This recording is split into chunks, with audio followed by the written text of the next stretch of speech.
Hey, good morning, everyone, and welcome to the PivotBoss Pre-Market Report for April 13th, 2016. I'm Frank Ochoa, aka Pivot Boss, here looking at the ES in a daily time frame. You can see a lot of back and forth we've seen over the last couple of weeks here as prices have basically traded and chopped around that 2061 HVN. Again, we knew that this could be the possibility heading into it, so none of this is new news. What we've been looking for is any expansion outside of this range. We got very close here, and instead we saw another squeeze back up, and that's basically the pattern we've been seeing. We've been seeing squeezes up and back and forth within this range, and that's likely to continue to develop in this manner. As a matter of fact, you're likely to see it reach to new highs and drop back to new lows and reach as this trading range continues to expand around this HVN. So short term, yes, we are squeezing to the upside here, but I would keep an eye on the previous month's high at 2064 half, because at some point, if price is not able to hold above that previous month's high, we could see a move right back toward the bottom of the range. So this is going to be your tell right here throughout the session, 2064 half, to see if prices can hold above that zone. If so, if prices can hold and continue to push through 2070, then we do have upside targets to play to into 76 quarter and perhaps as high as 91s for the week. But again, we have to see if prices can establish acceptance above the previous month's high. Okay, taking a look at the intraday time frame, you can see here prices got a big time rally into the 53 to 56 zone that we were talking about in the trading room yesterday. So that was a nice continuation right into the zone that we were looking for. And at this point, we were looking for any signs of weakness back down. Obviously, we closed the session back at that area. And in overnight trading, we've seen the previous session's close go immediately bid.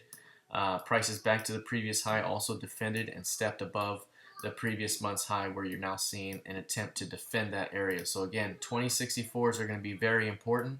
Any failure to see acceptance above that zone opens up a return back to 5-day VPOC at 2049. All right, let's take a look here at crude oil.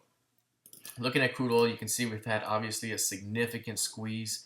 Very, very bullish move. It all happened after prices failed to hold below 38.34, and then the squeeze was on right back toward the previous high at 42.49, which is the key range high there.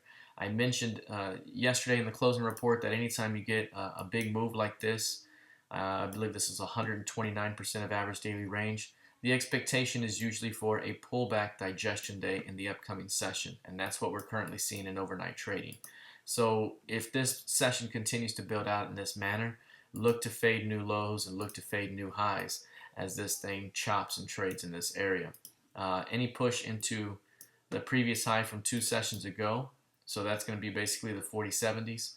Any pushback into that area could be a final buy opportunity for a potential squeeze and attempt to push through the 4250s over the next day or two. In the intraday time frame, this is going to be very important here because obviously we've pulled back and we're now starting to chop. So this is what I mentioned yesterday. Any pullback is likely a buying opportunity as this thing looks to discover a trading range on these highs. Now any failure to hold perhaps above that 4070 as I mentioned before, that could push price all the way back down into 40. But right now, as long as that area remains intact, you could see further trading range development throughout most of the session. All right, taking a look at gold. Gold futures had a big time pullback. We talked about this before that if price gets into 65.60 and gets into that zone above that area, that's time to start looking for a pullback. And price came within just a few ticks of that zone, and then you see the stops come out right back to the previous week's high and close. So a big time reversal here. But we knew to expect some sort of weakness once price gets above that edge. I thought we would actually trade that area proper, but we didn't. Instead, we reversed course, and that's happened also in the ES where we front ran a price in that contract before it actually was tested and then sprung back in the opposite direction. So right now, with this pullback here, obviously we're right back to a key level, 4170. That's a short-term area here with the previous high and close that bulls short-term want to defend for a rotation up. Failure to hold that level opens up a move back across the range toward 1215s. All right, taking a look at the NQ lastly, we saw the fake move downward yesterday here. prices attempt to hold below the range and instead failed, and then we saw a significant reversal occur. I cautioned about a potential breakout, the first move being a false breakout. I thought we may have a shot to defend it and go, and that was the case. And then, of course, there was a failure, and then we rolled back up. So that's significant because obviously when this type of thing happens, again, that's the market looking to expand and widen the range.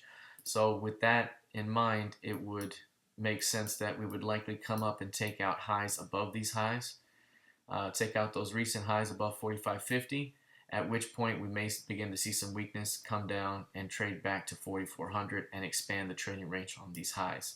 So right now I'm looking for a little bit more strength into 45.43 and perhaps 45.50, at which point we may begin to see some weakness into the market. So if we look at that on an intraday basis here, you can see how bullish price was. We pushed through those recent highs at 45.09 and continued higher.